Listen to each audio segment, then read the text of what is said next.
오늘 가져온 책은 티핑 포인트입니다. 구버전과 신버전인데요. 티핑 포인트, 이 용어부터 굉장히 생소한데요. 이게 무슨 말입니까? 저도 이 책을 처음 보고 나서 이게 무슨 말인가 되게 궁금했었거든요. 감기 환자, 전염병이 얼마나 빨리 퍼지느냐, 그 척도를 나타내는 이제 그런 단어였는데, 쉽게 표현하자면 어떤 현상이 완전히 뒤집어질 정도로 급격하게 변화가 일어나는 순간, 그 순간 지점을 얘기하는 게 바로 티핑 포인트입니다. 테이블이 이렇게 있고 여기 동전이 이렇게 있고, 테이블 통통통통통통 쳐서 동전이 조금씩 이렇게 이동을 한다. 그래서 동전이 어느 순간 테이블 끝까지 또또또또또또또 이동하고 동전이 절반가량이 걸쳐져 있죠. 그동안은 1mm, 2mm, 3mm씩 움직였지만 한 번만 더 테이블을 치면 어마어마한 거리를 낙하하게 되죠. 그렇게 한번 떨어지고 나면 다시 동전을 주워서 올리지 않는 이상은 동전은 다시는 똑같은 테이블을 치는 행위로는 움직일 수도 되돌릴 수도 없잖아요. 전 그걸로 기억하는 것 같아요. 동전이 떨어지는 그 순간. 저 같은 경우는 이제 이걸 어떻게 이해했냐면은, 물방울이 20도, 19도, 뭐 5도, 4도 낮아질 동안 계속 물방울이잖아요. 그러다가 0도가 되는 순간 갑자기 이제 물에서 얼음으로 변형이 일어나는데, 그런 지점, 급격한 변화가 일어나는 지점이 바로 티핑 포인트다. 이렇게 저는 이해를 했었어요.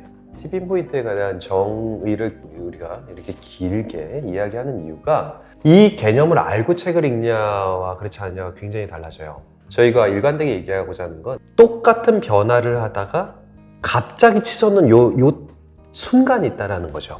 무언가 외적 요인이 작용했을 터인데 그걸 일반적인 접근 방식으로는 알 수가 없다. 근데 그걸 내가 했다, 내가 알아냈다. 그리고 마케팅 전략에 잘 접목시켜서 티핑 포인트를 만들어내는 3가지 요인들만 잘 활용하면 여러분들도 부와 명예를 가질 수 있을 것이다 라는 걸 넌지시 설명한 책이 아닌가라고 저는 그렇게 이해를 했어요. 어떻게 보면 인문학서라고 저는 생각하고 접근을 했었는데 경영전략서의 느낌이 있어서 조금 실망했습니다. 그럼에도 불구하고 다분히 인문학을 좋아하시는 분들도 계속 책을 손에서 놓지 못하게 만들 정도의 흥미 요소들은 굉장히 많아요. 어떻게 보셨나요? 일단 이제 이 책을 쓴 말콤 글래드웰, 베스트셀러를 상당히 많이 쓴 작가더라고요.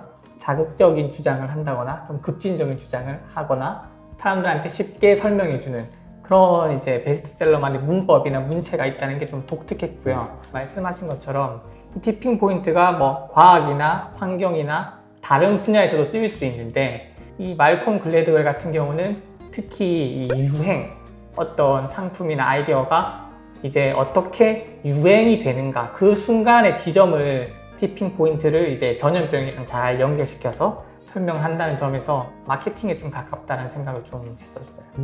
맞아요. 읽다 보니까 제가 이걸 거의 나온 직후에 읽었어요. 그렇게 신경을 써서 안 읽었었습니다. 사실은 그때 제 사업이 잘 되고 있었거든요. 돈 뭐 벌면 열심히 일하면 벌어지는 거 아니야? 열심히? 이렇게 생각을 했었는데 지금 안 되고 있거든요.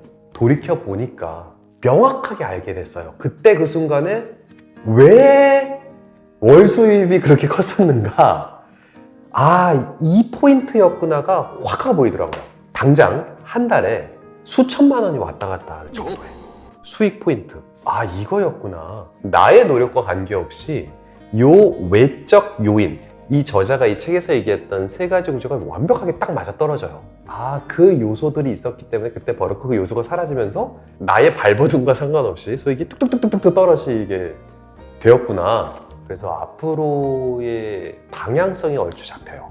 어떻게 하면은 다시 예전과 같은 그 핵심 포인트를 잡아낼 수 있겠구나. 본격적으로 이야기를 해봐야 될 것 같은데요. 두꺼운 책 내내 이분이 하시는 이야기는 되게 일관돼요. 이 3가지 법칙, 소수의 법칙이라는 게 있는데 설명 좀 부탁드리겠습니다. 저는 이제 이 말이 약간 안 와닿아서 제 식으로 해석을 했는데, 인싸력이라는 단어로 재해석을 했어요. 커넥터라는 사람을 모이게 하는, 사람의 정보를 가지고 있는 사람과 메이븐, 여러 가지 이제 전문성을 많이 가지고 있는 사람, 세일즈맨이라고 해서 사람들을 설득시킬 수 있는 힘을 가진 이 3가지 종류의 사람, 이 사람들이 저는 이제 인싸력이 있다고 생각을 하거든요. 이 사람들이 이제 있었기 때문에 그 티핑 포인트가 되는 순간들이 생길 수가 있었다. 이게 잘 맞는 제목인 것 같은데 여기서 하고자 하는 얘기는 이제 아주 간단하게 얘기해서 전체 인구의 극소수 수치로 따지면 20%요. 20%의 사람이 나머지 80%를 움직인다. 80%의 가치관과 80%의 생각을 바꾼다. 즉 유행을 선도해가는 사람은 항상 소수다. 근데 그 소수가 가지고 있는 특성이라는 게 있는데 사방으로 전염시키는 능력을 가지고 있는 이 소수의 특징이 무언가 이걸 명확하게 정리하고 그 특징에 따라서 세 가지 사람의 분류로 나눕니다. 혹시 인상 깊었던 부분이 뭐가 있었을까요? 책에서? 저는 이제 제일 인상 깊었던 부분이 이제 26쪽에 있었던 부분인데 뉴욕의 범죄율에 대해서 말콤 글래드웰이 막 여러 가지 얘기를 해요. 그래서 이제 1990년대 범죄율이 급격하게 떨어졌는데 맞아요. 이제 이 범죄율이 떨어진 거에 대해서 많은 학자들이 해석을 내놓을 거 아니에요. 말콤 글래드웰의 주장은 이거죠. 아니 급격하게 떨어졌는데 왜 너희들이 하는 주장은 되게 점진적인 주장이냐. 너희들의 말이 맞다면 점진적으로 감소가 일어나야지 극적으로 범죄율이 줄어들지는 않는다. 급격한 변화를 설명할 수 있는 그런 요소들을 설명하거든요. 그래서 이 부분이 되게 설득력 있었다. 저는 그렇게 좀 와닿았죠. 저는 거기 나왔던 일화라기보다는 여기 메이븐과 커넥터로 나온 예를 들어준 사람들이 굉장히 인상 깊었었어요. 로저 우처라는 사람 우리 주변에서 굉장히 많이 보이는데 뚜밤도 아마 떠올리려고 하면 누군가 떠올릴 수 있을 거예요. 사람을 자꾸 이제 연결시켜주고 소개시켜주고 이러는 것 자체를 즐기는 사람. 커넥터는 진짜 말 그대로 사람을 연결시켜줘서 같이 무언가 하게 해주고 나한테 없는 걸 이 사람 갖고 있고 이 사람도 갖고 있고 그럼 둘을 서로 만나게 해줘서 서로 윈윈 되게 하고 이거 자체를 즐기는 사람이거든요. 제가 너무 와닿았던 게 저는 약간 이 기질이 있어요.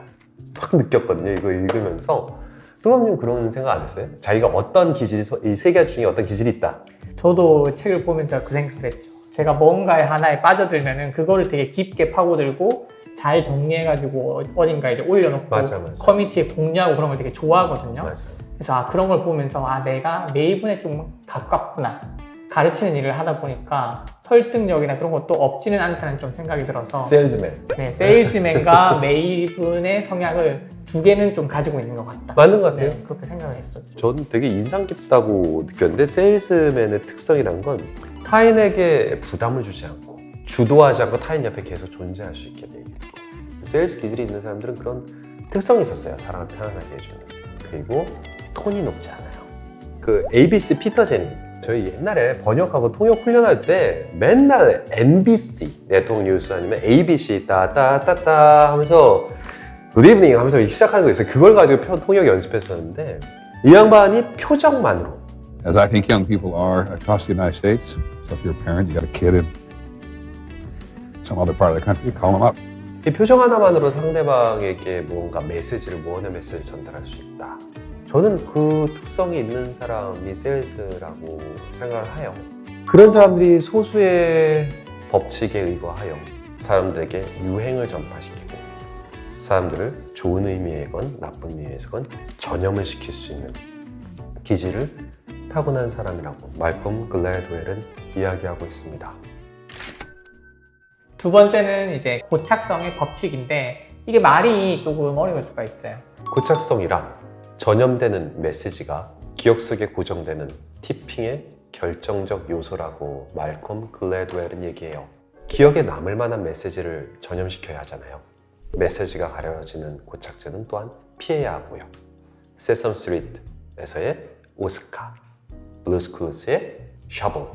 이제 커넥터나 메이븐이나 아니면 세일즈맨 같은 사람이 이제 어떤 정보를 막 여기저기 퍼뜨릴 거잖아요. 그때 우리 머리에 들어왔을 때 고착성이 높으면 이제 오랫동안 남아있고 고착성이 이제 낮으면은 그냥 흘러가 버린다는 거죠. 만약에 맛집이 있는데 커넥터와 메이븐과 세일즈맨이 맛집을 엄청나게 홍보를 한 거죠. 네, 서울 시내에 있는 사람들한테. 많은 사람들이 그 맛집에 갔는데 맛이 하나도 없어. 그럼 결국 그 이제 맛집은 망하게 되잖아요. 홍보를 많이 했음에도 불구하고. 이때 그 맛이 있냐 없냐, 그 상품이나 메시지가 얼마나 매력이 있느냐, 가치가 있느냐가 고착성이다. 되게 좋은 예시인데요. 거기에 제가 첨언을 해보자면 실제로 이게 맛이 있었을 수도 있어요. 그럼 맛이 바로 고착성의 요인이 되는 거죠. 근데 맛은 하나도 없었는데 이 테이블에서는 되게 신기하게 사람들을 다 황금 의자에 앉혀요. 의자가 황금이에요. 어디서도 황금을 못 보잖아요.